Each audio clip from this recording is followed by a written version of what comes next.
Yo, welcome back to the YouTube channel. It is your boy Board, and today we do have another game day vlog.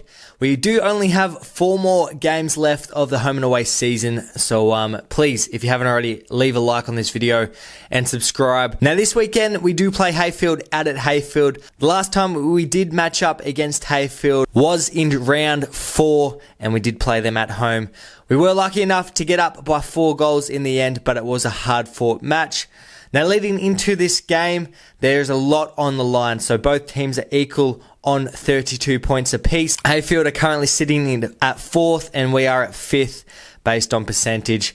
Now, for our finals, it is a top 5 system, so the top 5 teams do go through the finals. And essentially, Sale, who are sitting 6th, they are currently 1 game outside of the finals. Now, for us, leading up to the game, Friday, we made a bit of content, so AFL 23 content. For those that don't follow me in that regard, I stream and make AFL 23 content, which is an AFL video game.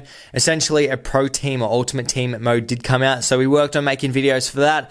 We also live streamed that Friday night, and amongst the day, we also did obviously the Gippsland Power designs. Now, for our team side of things, we actually unfortunately do have a few injuries through players, but it does provide opportunities yet again for some younger blokes to step up and get used to senior football. But other than that, there isn't much else to cover, so let's get straight into the game taking on Hayfield. And we're back, ladies and gentlemen, to another game day vlog, round 15, and we're taking on Hayfield out at Hayfield, and we start the match giving away a free kick, holding the man without the footy, and they go forward. But we do rebound it out and get a stoppage for a boundary throw in. Now let me put things into perspective for you, as you would have heard in the intro, but we're currently sitting 5th and they're 4th leading into this game. They are 8 and 5 and we are 8 and 4. So they still have the bye to come. Now with this game included, we do only have 4 games left in the home and away season. So that is why it is so important for either of these sides to win their game and, not secure their final spot, but definitely put them in good stead to be playing finals football. Now, we did get plenty of attention as we do get a nice tackle here on him. But yes, if you did watch my last video against Hayfield, or when we did play Hayfield, essentially got tagged by him and he ran with me the whole game and made it very hard to get clean possessions. And I expected no different leading into this game. And yeah, he does a good job, so I don't blame him. But we were still able to get our hands on the footy plenty throughout the day. Create some space, and we ended up pushing back out of the midfield rotation just to mix things up, and we're actually able to get some nice intercept marks and then rebound moving forward. Now, when we did score, unfortunately, Hayfield pretty well, kicked a goal immediately in response, and the weather even seemed to be a little bit against us to begin with, so they won the toss. They kicked with the win the first quarter, which we held them not too bad. I think they only kicked 3 goals to our 1. We take a nice mark here. And then the second quarter came around, which you will see, and the wind decided to switch ways, which I haven't seen very often. But yeah, they got the luck of the draw when it came to that. But no excuses, but just funny that happened. Now we do get a nice push off here and get up, and the intercept defender comes across and creates a nice contest. Now the coach Lee Brown, he wasn't playing. He's currently actually in a moon boot, so the last time we did play, we had a pretty good matchup for him, but obviously playing AFL and having all that experience, he is a dangerous player that you don't really want to give a sniff. As you can see there in the halfway through the second quarter, it's 31 plays 14.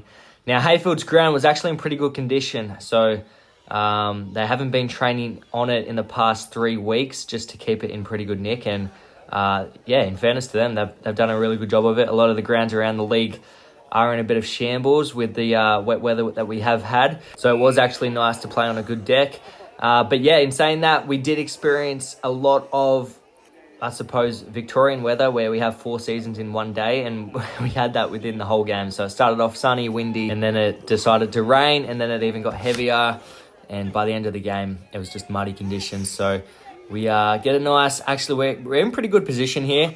And their defender comes over and does a nice spoil. But unfortunately for us, there was a bit of a purple patch where Hayfield just blew it out in the second quarter. We did peg a couple of late ones back, but looking at the stats, they kicked 7 goals to our 2. And there was probably a run of 5 or 10 minutes where they kicked a lot of those goals. And it was 42 points at that main break. We have a flying shot here, and the wind catches it and it takes out in the full. Get a nice tackle there. But yeah, we just had to keep fighting it out. We knew leading into the game that the wet weather was probably going to come, so it was so important whoever had the first half lead.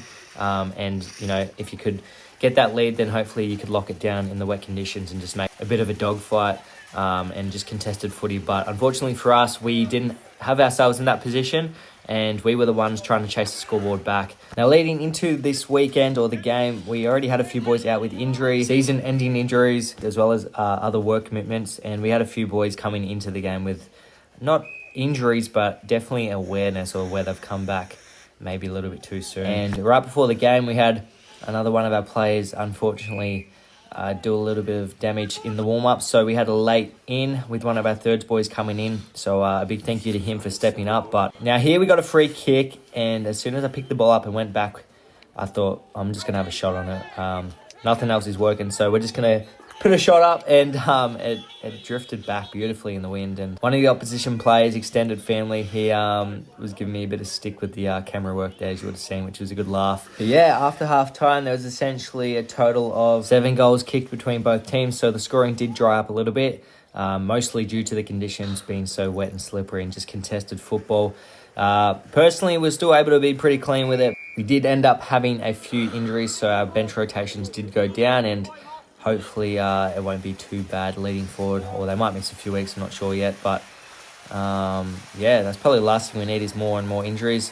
Now we get a nice pick-up, one-hand scoop there, and yeah, just head over the footy here, and that was essentially the ball game. Contested footy, there's a few spot fires and scraps here and there. Although the game probably didn't go the way we would have liked, I was still proud of the boys' efforts and their ability to still attack the contest and help each other up. We get a flying soccer kick out here on the hard deck, by the way. The middle was like concrete. But yeah, that was pretty well all she wrote. It was 15-7, 97 to 5-3, 33 as the final scores. Thank you once again for watching, and I'll see you guys in the next video.